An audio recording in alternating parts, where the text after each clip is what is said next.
Bueno, hoy visita la Asociación Capernaum Alicia Gilabert, que es psicóloga, y vamos a hablar de drogas y adolescencia.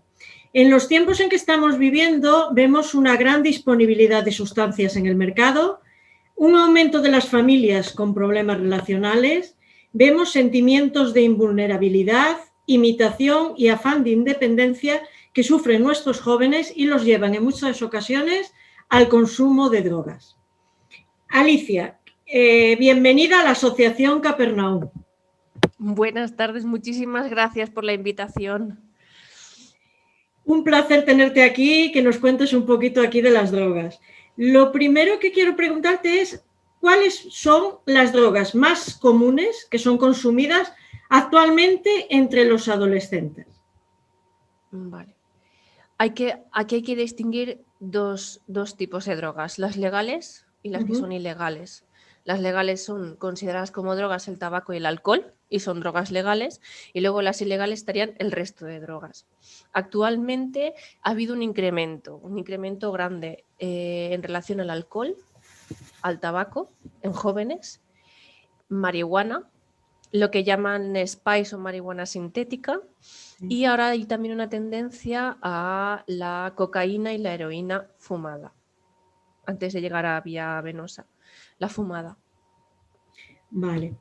En muchas ocasiones los padres son los últimos en enterarse de que sus hijos están consumiendo drogas o se niegan a verlo simplemente. ¿Cómo pueden saber si sus hijos son consumidores?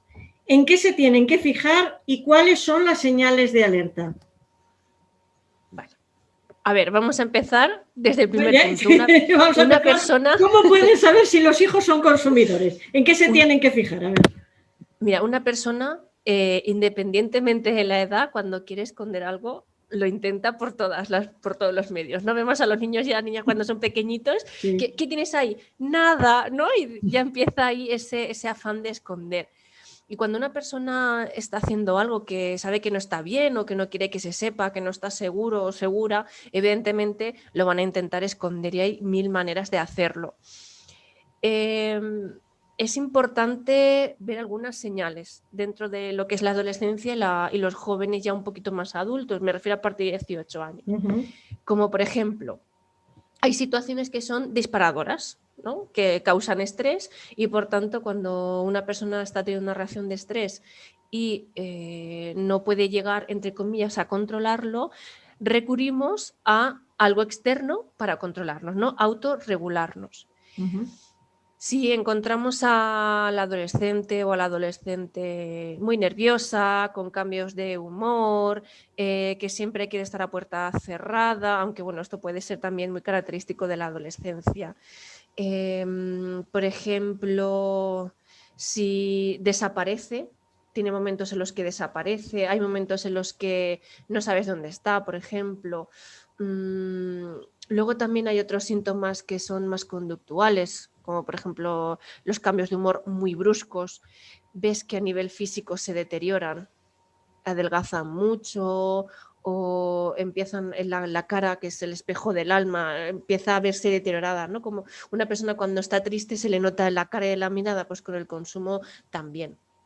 Es importante ya no solamente lo que evidencia la persona adolescente a nivel físico y conductual o psicológico, sino también lo que va a verbalizar en relación a sus pensamientos. Ahí va a ser la clave de que posiblemente la persona vaya a poder desencadenar algún tipo de consumo, ¿no?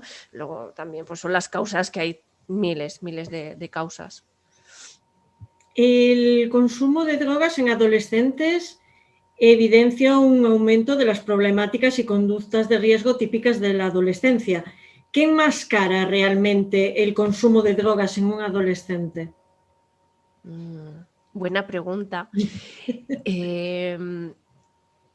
Yo creo que los motivos de la adolescencia son en el fondo muy similares a lo de la adultez. Me refiero, si lo que he dicho antes, en una situación necesito una gestión emocional, una situación con emociones muy intensas, emociones como por ejemplo de soledad, nadie me entiende, o pensamientos muy negativos como que el mundo va en contra de mí, no sirvo para nada, no tiene sentido vivir, que conlleva esa connotación muy, muy, muy negativa, podría ser algo que a tener muy en cuenta, ¿no? Esa que puede decir que enmascara, que es la palabra clave, es enmascara. Luego también en la adolescencia es típico, pues por ejemplo, las relaciones entre los padres cuando no son pues, positivas, o hay una separación, un divorcio conflictivo, o hay una confusión de roles, ¿no? Está el rol de padre, el rol de madre, el rol de abuelo, de abuela, de hermano, de hermana, de hijo, de hija. Y llega un momento en que en el núcleo familiar los roles a veces parece que se junten, ¿no? Y en ese momento que cuando el hijo no sabe si es hijo o es padre de sus padres, que ahí sería otro largo tema de conversación en la edad de adultez, qué problemas conlleva una separación, etcétera.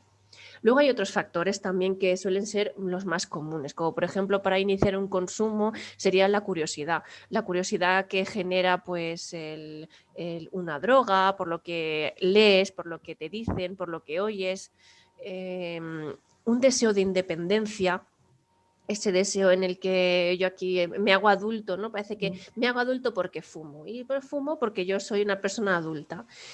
La sensación de que no va a pasar nada, eso a mí no me pasa, le pasará al resto, a otros, pero a mí no, ¿no? Cuando empiezan a tener algún tipo de patologías físicas o psicológicas que se desencadenan del consumo. Luego también el grupo de iguales, que es el grupo de amistades, influye muchísimo. Influye muchísimo porque el factor imitación es uno de los factores que más tenemos en cuenta a la hora de evaluar una drogodependencia en personas adolescentes.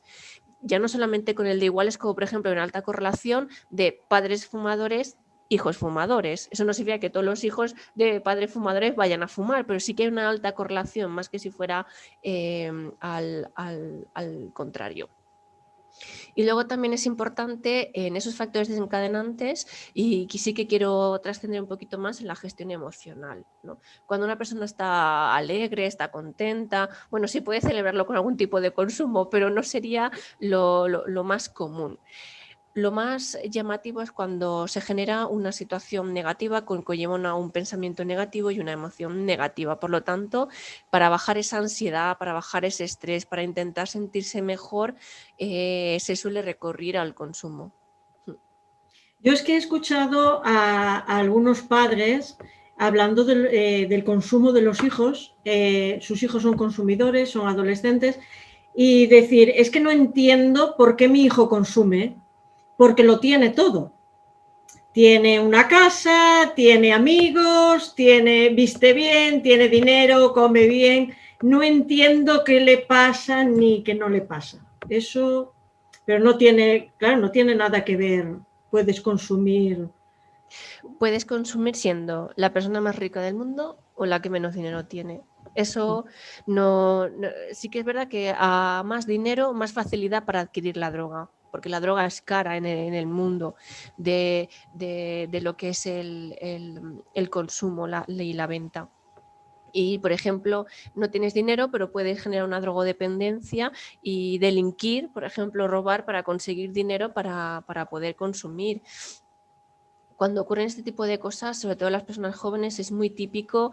Otra de las características conductuales que podemos tener es que a los padres les desaparezca dinero o joyas que se utilizan para el cambio, para la adquisición de la droga. Siempre yo creo que en puntos también un poquito más al extremo, más al límite, porque de normal siempre se puede tener una buena gestión.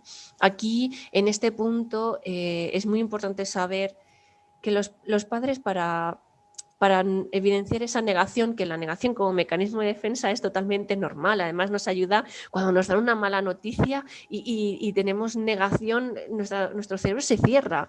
De repente estar como estamos ahora tú y yo, atentas a todo, y aunque me estés escuchando puedes estar pendiente de un ruido, de un movimiento. Cuando te dan una mala noticia, Tu mente se cierra y entonces tienes que ir procesando poco a poco. Esa es la función de la negación, procesar poco a poco otra vez para una vuelta a la normalidad. La negación es simplemente un no me lo creo, mi hijo no puede consumir, eso es imposible y es una parte de la negación. La negación con el tiempo desaparece, sobre todo cuando los padres ya ven o los adultos de referencia ya ven cosas que están diciendo, uy, pues a lo mejor esto pinta mal.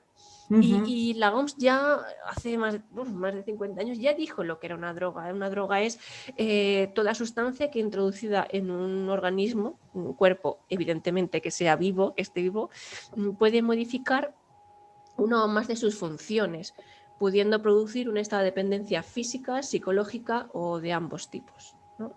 Y ahí es cuando ya hablamos de lo que puede ser una adicción o una drogadicción. Los jóvenes y las jóvenes pueden llegar a una drogadicción, pueden llegar a una drogadicción y muchos de ellos llegan y la mantienen hasta la edad adulta. Pasa mucho con el consumo de cannabis o de marihuana. Pasa, esto es el cigarrito de la alegría. Ya, pero luego hay que ver a largo plazo con ese sentimiento de invulnerabilidad. A largo plazo, ¿qué pasa? Que de hecho las consecuencias son muy negativas y suelen ser duraderas, es decir, un trastorno, tenemos una esquizofrenia, un trastorno bipolar, un trastorno depresivo mayor. Hablando del dinero que acabas de nombrar antes, también he oído decir que eso que dices tú de, bueno, es imposible que mi hijo se drogue porque no tiene dinero. Bueno, a veces alguno llega a vender pues alguna cosa que tenga, el monopatín o alguna cosa y que ellos no les dan dinero, o hay algunos padres también que sí que les dan dinero, aunque sepan que van a gastarlo en drogas, porque no terminan de creerse que su hijo puede ser un drogadicto. ¿Qué se puede hacer en ambos casos? Quiero decir, porque el dar dinero sabiendo a dónde va, porque realmente para mí acrecienta el problema. No sé qué piensas tú como experta que eres. Pregunta difícil y interesante. Mira, creo que el estilo parental significa el estilo en la que la persona, los adultos de referencia, porque no siempre son los padres, los adultos de referencia van a ejercer esa educación. Ese estilo parental es súper importante, es muy importante para poder trabajar luego muchas veces la adicción a los jóvenes, ¿no? Evidentemente, una persona en general que tiene una adicción tiene que buscar algún tipo de recurso, tipo unidad de conductas adictivas, tipo algún tipo de asociación que les pueda ayudar. Porque cuando una persona es adicta para toda la vida. Una vez se genera el trastorno adictivo, la persona va a tener síndrome de abstinencia toda la vida. Lo que sí que es bueno es que conforme pasan los años o el tiempo, cada vez se acuerda menos de la droga, el cuerpo la pide menos, pero siempre va a haber algún factor desencadenante que lo que haga es que quiera consumir. Que quiera consumir. Claro, entonces el estilo parental es muy importante. Esta semana, creo que fue el miércoles, en un periódico digital, estuve leyendo sobre un estudio sobre relación parental y adicción o consumo de los menores, ¿no? Hablaba de adolescentes entre 15 y 17 años. Y se vio que el estilo parental, que ejercía un mayor control, con unas habilidades positivas y un buen ocio y tiempo libre, ayudaba a prevenir la adicción. A prevenir la adicción, porque luego hay muchos tipos de consumo. Por ejemplo, está el consumo por la curiosidad, en el que el experimenta, eso es un consumo solamente. La persona consume y dice, ay, pues esto me hace sentir bien o no me gusta, pero es uno. El problema está cuando ya es el segundo. En el segundo sí que puede empezar a haber un consumo de manera, pues lo que llamo yo, ¿no? Que mis usuarios muchas veces se ríen. Yo llamo el consumo BBC, bodas, bautizos, comuniones, ¿no? En el momento en una boda, en Nochevieja, y se va generando un consumo. Y dice, no, yo no soy una persona adicta porque yo solamente tomo o consumo cocaína en Nochevieja, en el cumpleaños de mis amigos. Ya, pero tú ya estás consumiendo, ¿no? De hecho, una de las adicciones que no llevan un consumo abusivo es una de las adicciones que luego más cuesta quitar, ¿no? Más cuesta trabajar. y las consumen de manera esporádica. Y luego otro tipo de consumo es el consumo abusivo. En ese consumo abusivo sí que tenemos una persona que genera tolerancia, que genera abstinencia, que el consumo es de diario, que su pensamiento va en relación al consumo y todos sus esfuerzos, y se ve su vida social, familiar, de pareja, se ve ya afectada, muy afectada. ¿Qué consecuencias puede generar el consumo de drogas en el cuerpo y en el cerebro adolescente que aún se está formando?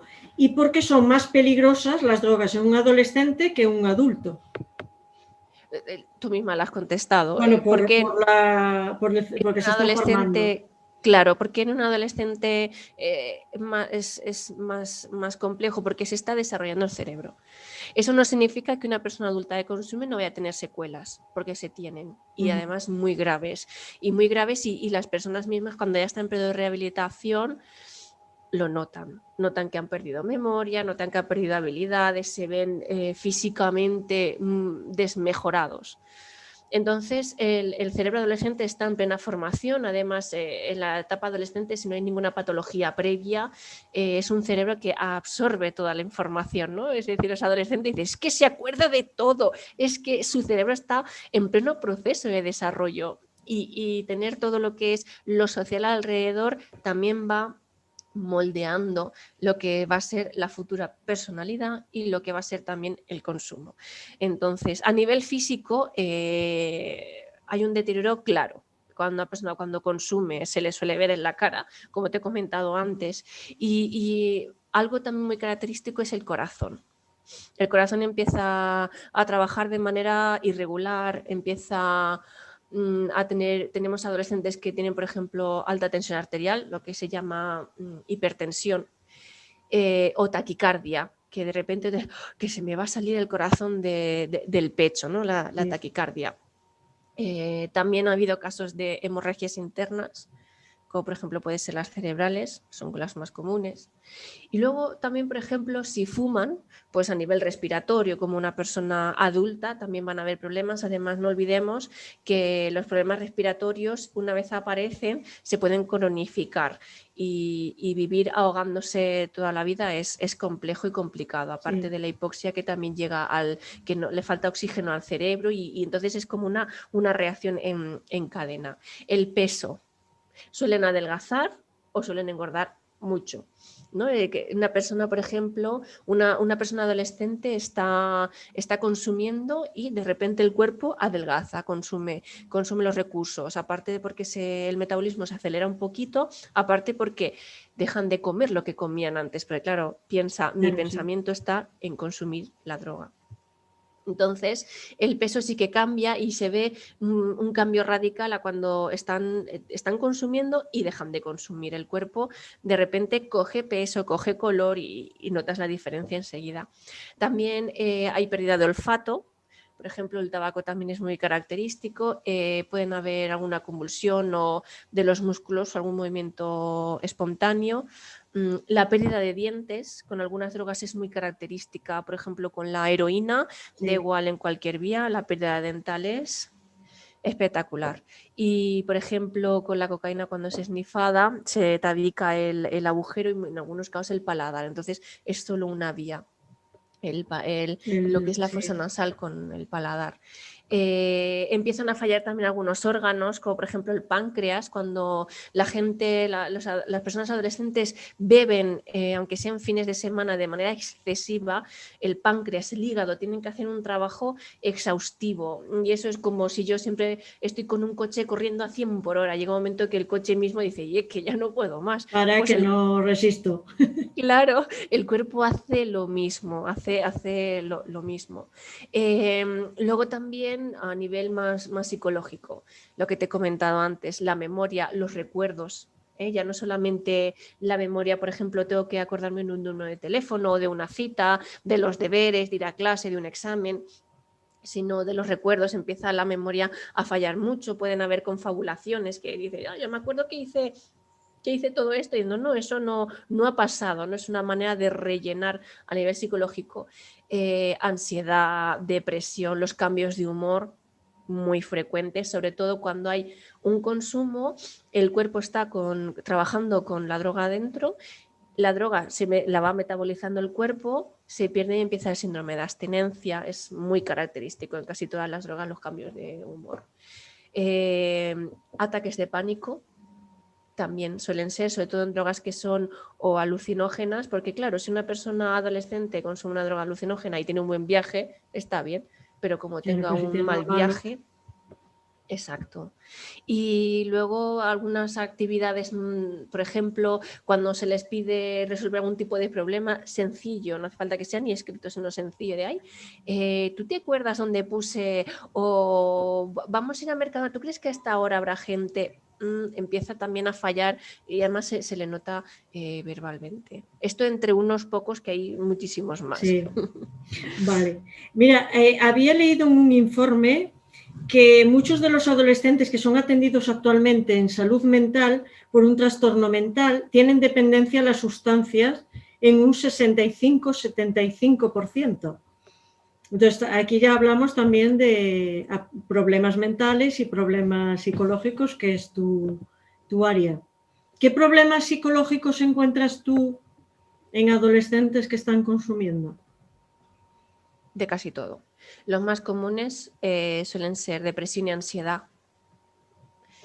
La depresión y la ansiedad son dos enfermedades que son incómodas, muy incómodas y algunas veces incapacitantes. Eso es lo más común, ¿no? En general, en casi todas las personas, ansiedad y depresión. Luego, en función también del tipo de droga, porque hay distintas clasificaciones de droga y de los efectos que ocurren, pues lo que son la patología dual que llamas, puede ser crónica o puede ser aguda, ¿no? Es decir, como una enfermedad crónica para toda la vida, como puede ser pues, una esquizofrenia, lo que te comentaba antes, un episodio de depresión mayor o un trastorno bipolar, o en algunos casos, y es por lo que se aboga mucho en las personas adolescentes, es que eso que ha pasado a nivel de salud mental con el consumo sea algo agudo en el tiempo. Es decir, por ejemplo, un brote psicótico. Hay gente que se recupera de un brote psicótico. Hay otra mucha que no,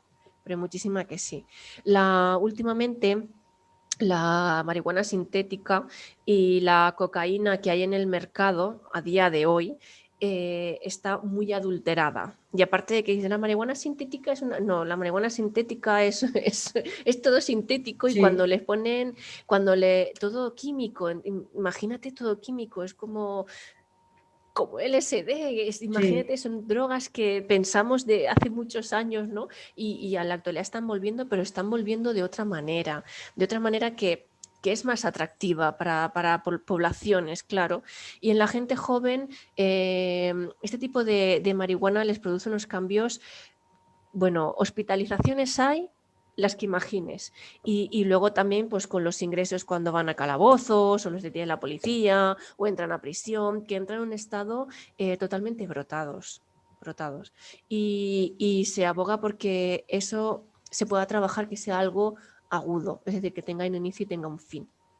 Pero sí, la incidencia es enorme, pero porque la incidencia del consumo de sustancias, tanto legales como ilegales, en la población en general es desbordante. Es un problema social que tenemos que en algún momento, digo yo, que habrá que darse cuenta. Estamos con el COVID y es verdad, y en los confinamientos el consumo de alcohol ha subido. Sí. El consumo de tabaco ha subido.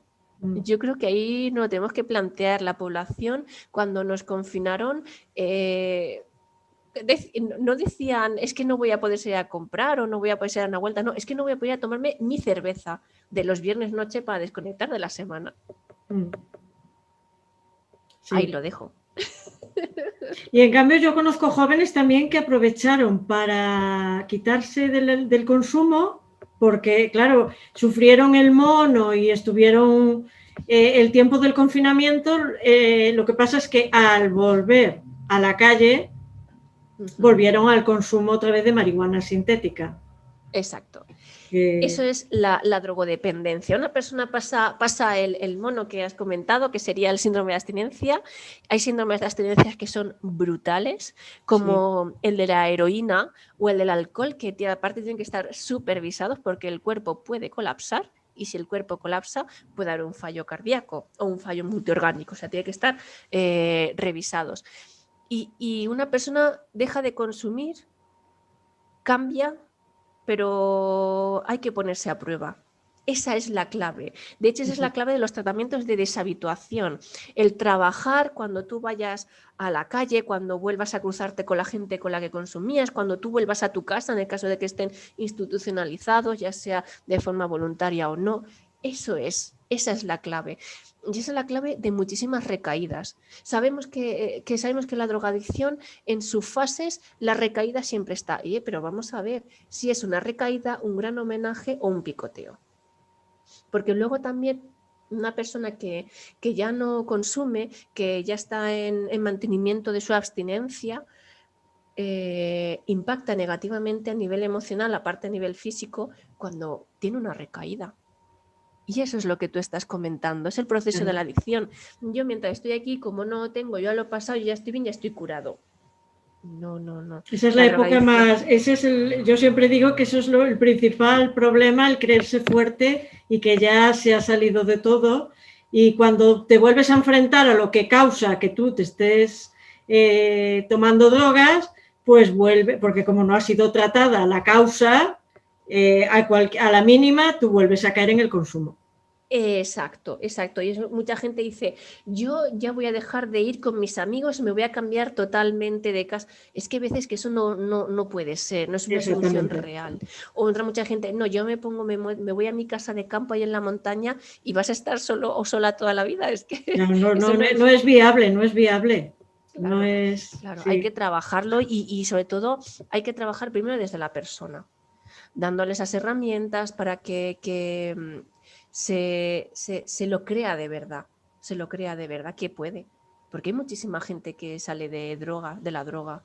Sí. Ahora bien, para tratar la deshabituación y la desintoxicación, los que son policonsumidores, que eso también es uno de los factores de la patología dual, el policonsumo, la mezcla de sustancias, hay que hacerlo también progresivo, claro.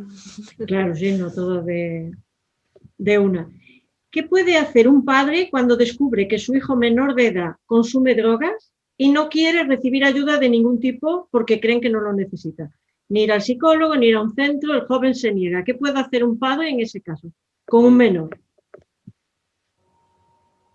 Hablar y hablar. Sabiendo qué decir, ¿vale? Me refiero, se ha demostrado y se está trabajando en ello, o estamos trabajando en ello, de que la prevención sea fundamental. Cuando hablamos de la psicoeducación o hablamos de la educación en adicciones, no solamente estamos hablando de la persona que consume, sino también estamos hablando de la gente que hay alrededor de la persona que consume. En este caso, los adolescentes, la mayoría que trabajamos, sí que tienen gente alrededor con la que poder trabajar. Entonces, poder comunicarte con tu hijo, con tu hija o con el adulto de referencia con la persona adolescente es fundamental, sin engañar, sin mentir, porque claro, luego duele, es que a todas las personas nos duele cuando descubrimos que nos han mentido, ¿verdad? Sí. Pues a ellos también. Y luego, si estos adultos de referencia van a buscar información que sea de fuentes oficiales, fundamental. Porque hay unos bulos en las redes sociales y en lo que es la red en general que a veces dan hasta miedo. Y sí, como por ejemplo, ¿qué puede ser una fuente oficial? Pues las de organizaciones que sí que son, que llevan trabajando años en este tema, las fuentes oficiales del Ministerio de Sanidad. El Ministerio de Sanidad tiene una parte en lo que trabaja todo de drogas y hay también ciertos materiales que es muy interesantes que se pueden leer. Luego también implicar a otras personas de la familia, no solamente los autos de referencia, sino imagínate que esta persona adolescente tiene un mejor amigo o una mejor amiga que no consume, que aparte no le gusta No le que gusta. haga eso. Esa persona es un foco para decir, ven, que vamos a trabajar esto, porque realmente es un problema. Es importante trabajarlo desde la tranquilidad. Aunque por dentro estemos de no puedes, hay que trabajar de la tranquilidad, respirar profundamente y estas personas de referencia con los oídos abiertos y la mente abierta, porque hay que saber escuchar para poder saber luego actuar. Y luego hay otra fuente también muy importante en la que yo creo que familia debería estar muy unida y son el colegio o el instituto, en función de la edad en la que estemos hablando. Es fundamental. Es fundamental porque sí que se trabajan estos temas, yo creo que lo trabajan bastante bien y luego también en los colegios están los psicólogos y demás y los profesores que son los que conviven con los adolescentes día a día y los tutores y ellos observan mucho y saben también mucho de motivos que a veces si tenemos un adulto de referencia va un poco como diciendo, bueno, yo voy a mirar por aquí y a lo mejor nos perdemos, ¿no? Dentro de lo que es el colegio, instituto es fundamental. Vale. También me he encontrado con casos de familias que, por ejemplo, tienen un hijo menor que es consumidor de marihuana sintética y alcohol y el hermano pequeño, al ver al mayor, está empezando también, por ejemplo, con marihuana sintética. ¿Qué puede hacer un padre? Claro, cuando se ve ya con la problemática, el hijo mayor, el pequeño que no quería, pero ahora está viendo que empieza a consumir. Y claro, además es que mi hermano lo hace y yo por qué no lo voy a hacer. Y claro, entramos ahí en un terreno peligroso. Sí.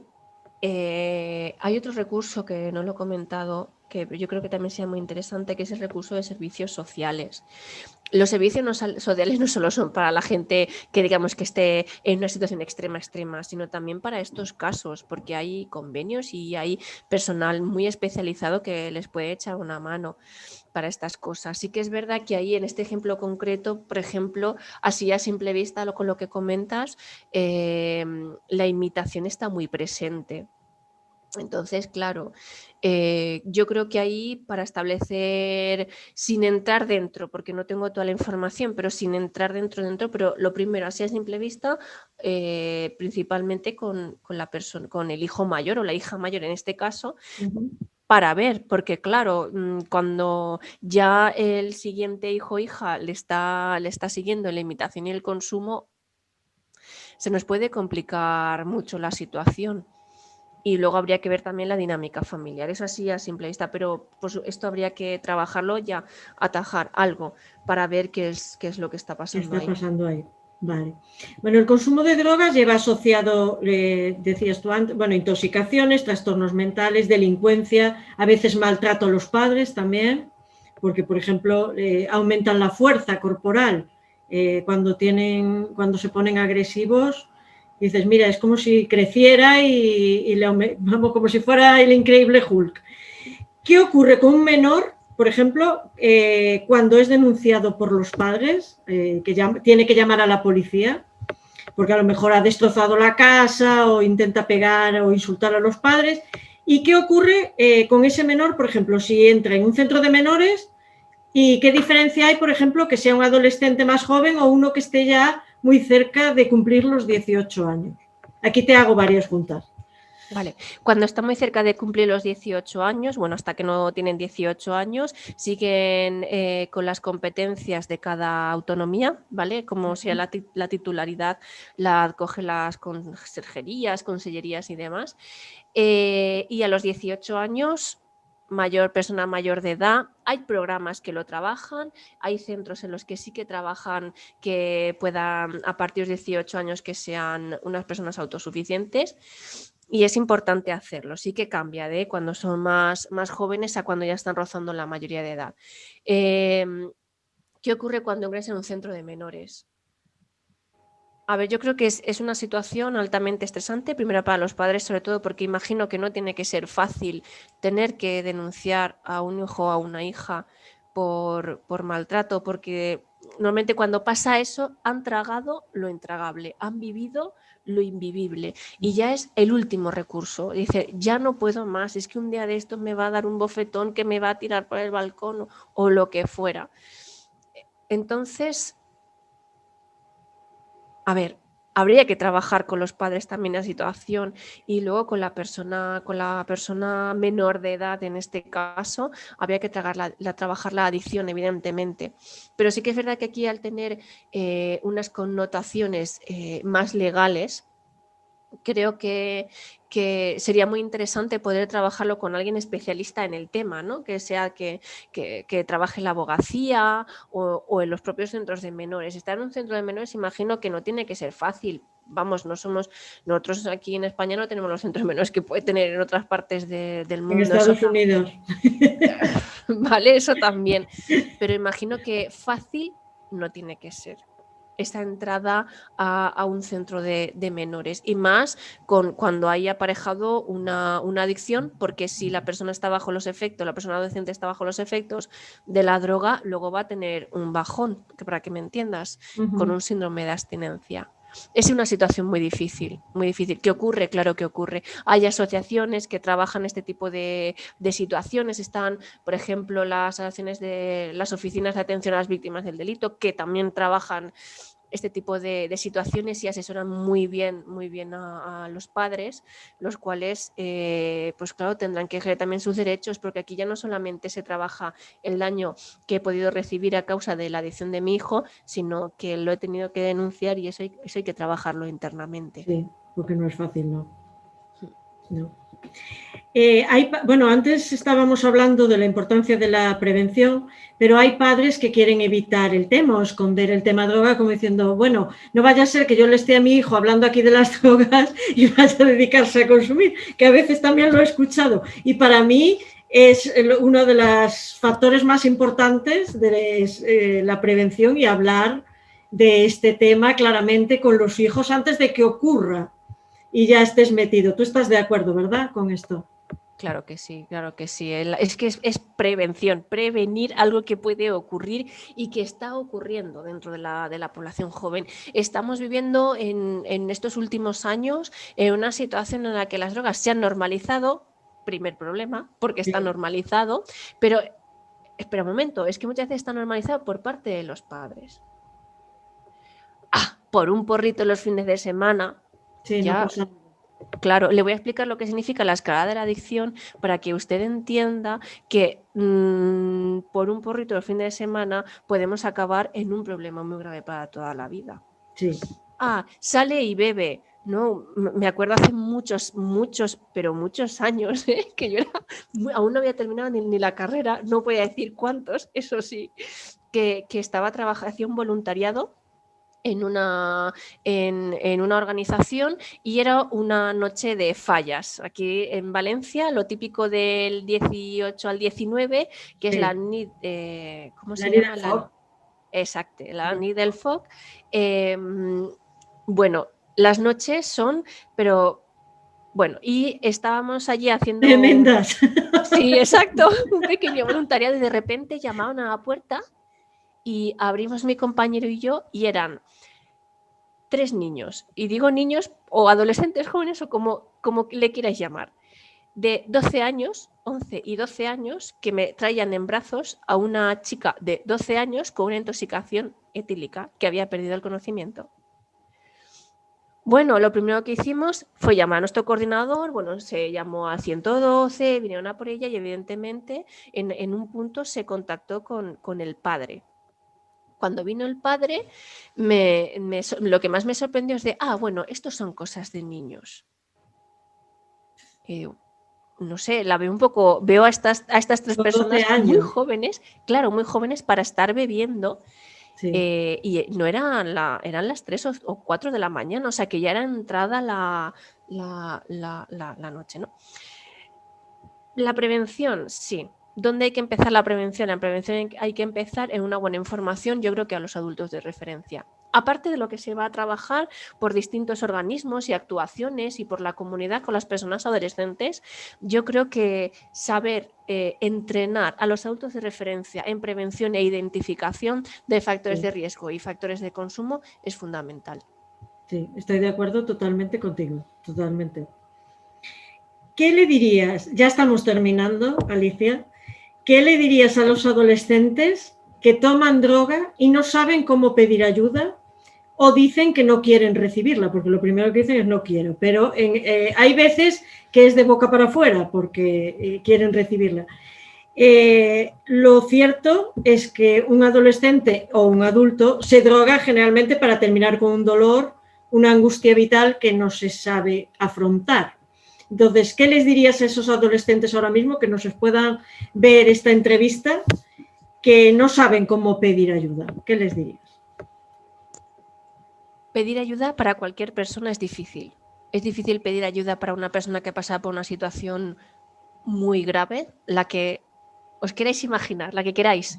Es difícil. Es difícil pedir ayuda cuando sabes que estás haciendo algo que no quieres, pero que algo, un impulso irrefrenable te hace, como por ejemplo puede ser también a personas cuando se entran con el consumo. Puede ser también difícil pedir ayuda porque te da vergüenza. ¿A quién no tiene vergüenza? ¿No? Bueno, mucha gente no la tiene, pero bueno, de normal. Sí que... es otro tema. sí que el sentimiento de vergüenza está ahí, ¿no? Hay teléfonos que están en internet, que son gratuitos.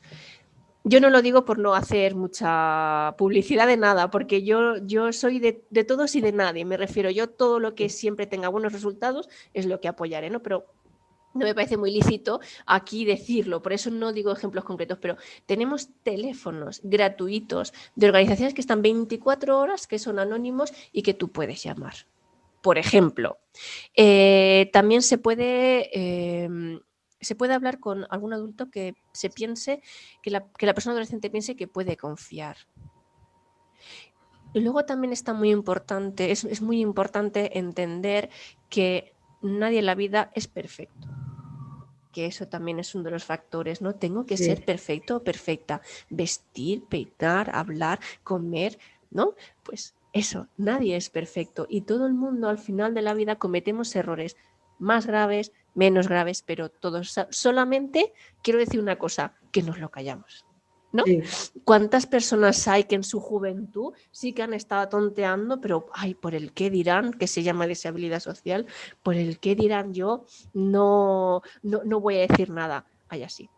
Mira, hay dos actuaciones por base de lo que es a nivel de proyectos que han funcionado muy bien. El primero son las charlas, y las charlas con gente aproximada a su edad, pero en charlas en un entorno pues tipo aula y cosas así. Y si escuchan el testimonio de una persona que ha pasado por la situación, funciona muy bien. Atienden, porque ya no nos basamos en el conocimiento, sino en el corazón, en lo que siento, y eso es lo que llega.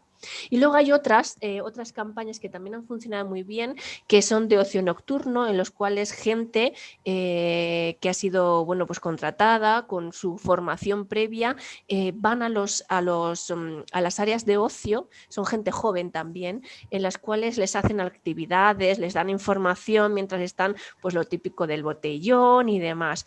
También funciona muy bien. Les hacen actividades muy chulas, como por ejemplo, yo no noto nada cuando bebo, a mí no me afecta, ¿vale? Les ponen unas gafas en las cuales empiezan a ver todo borroso, que hacen un efecto típico de una intoxicación etílica a nivel de conciencia, que uno está consciente. Y funciona muy bien. Sobre todo en los relatos de gente que lo han pasado, es que les llega. Es muy interesante. Eso yo creo que es primordial en todas las cosas. La gente que ha pasado por ciertas experiencias de vida, sea el área de la vida que sea, es a la gente a la que escuchas, porque te está hablando y sabe que estás, lo que estás sintiendo, dónde estás, cómo te encuentras, y eso es fundamental en el tema drogas y en muchos más. Ya para terminar, ya que has hablado a los adolescentes, ¿qué les dirías a esos padres preocupados? Ahora que vienen las Navidades, que bueno, este año estamos con la pandemia, pero hay que tener cuidado. ¿Qué les dirías a esos padres? paciencia, aunque cueste. Sí, es como un tópico, ¿no? Pero es cierto. Mira, kilos de paciencia, kilos de mucha seguridad en ellos mismos como padres y como madres, también para pedir orientación cuando vean que no, o que sienten que no lo hacen demasiado bien o que pueden mejorar. Y sobre todo, el que se quiten el miedo a hablar. Es el miedo a hablar. Bueno, yo ahora porque es otra época, ¿no? Pero cuando yo era más jovencita, hablar del preservativo era... Sí. Tabú, ¿eh?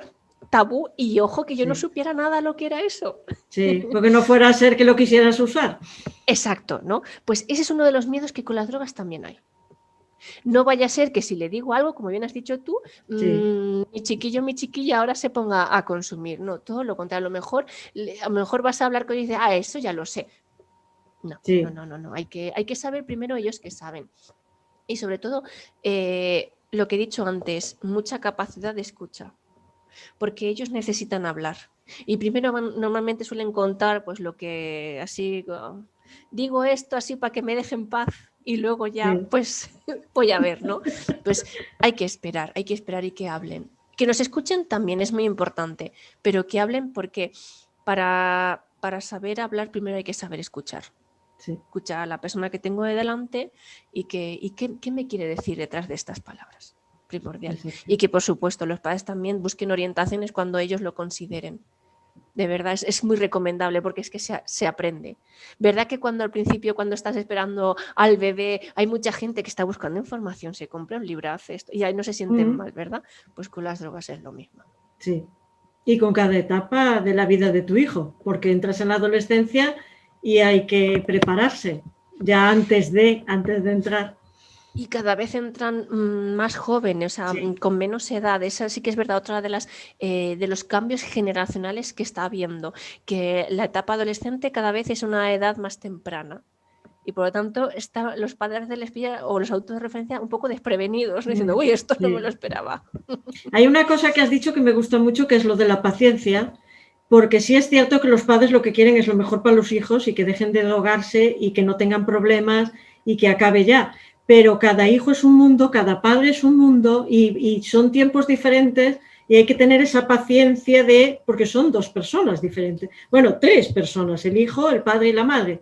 Entonces hay que tener mucha paciencia e ir despacio porque cada uno tiene su tiempo. Y a veces si quieres correr no ganas nada porque estás atropellando el problema, sigue ahí y sigue el consumo.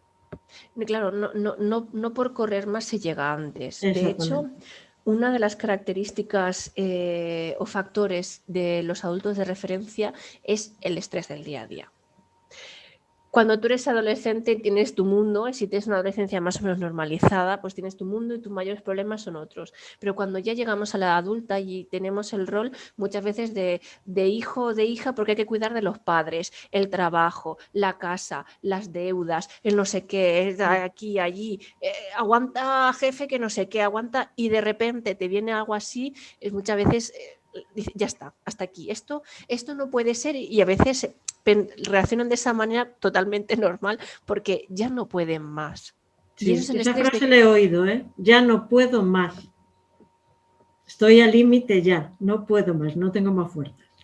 De hecho, una de las cosas que se trabaja con los adultos de referencia es si vas a tener ansiedad o estrés, es mejor no tenerlo, ¿no? Un entrenamiento en relajación, en respiración es súper importante, en parada de pensamiento, pero si hay problemas en los cuales no dependen de ti la solución, vamos a establecer una escala de cuál tiene más importancia.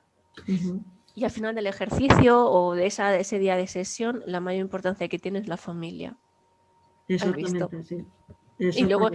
Y luego llegan que si las deudas, el trabajo, el tal, no sé qué, que no llegamos a fin de mes, que esto ahora está ocurriendo mucho otra vez.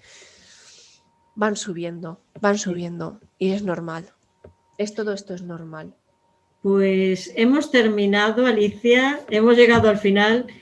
Me ha encantado la entrevista, he aprendido mucho, espero que algún adolescente o algún padre que nos esté escuchando pues tenga herramientas y saber dónde buscar. Entonces, muchísimas gracias por venir a la Asociación Capernaum e informarnos sobre las drogas. Muchísimas gracias a vosotros. Estoy encantada de estar aquí. No me pierdo ninguna de vuestras entrevistas porque me encantan y me encantan lo que estáis trabajando. Así que enhorabuena y a seguir. Pues muchísimas gracias y un abrazo muy fuerte. Otro para vosotros. Adiós. Hasta aquí una nueva entrevista de la Asociación Capernaum. Tendréis más información en el cajetín del vídeo. Recordad darle a la campanita para que os avise de las próximas entrevistas y dedito hacia arriba si os ha gustado. Esta es la última entrevista de 2020, pero si Dios quiere volveremos en enero de 2021. Me gustaría que en los comentarios me escribierais los temas en los que estáis interesados para que pueda hacer próximas entrevistas. Os deseo una feliz Navidad, que tengáis mucho cuidado y que Dios os bendiga. Hasta la próxima. Adiós.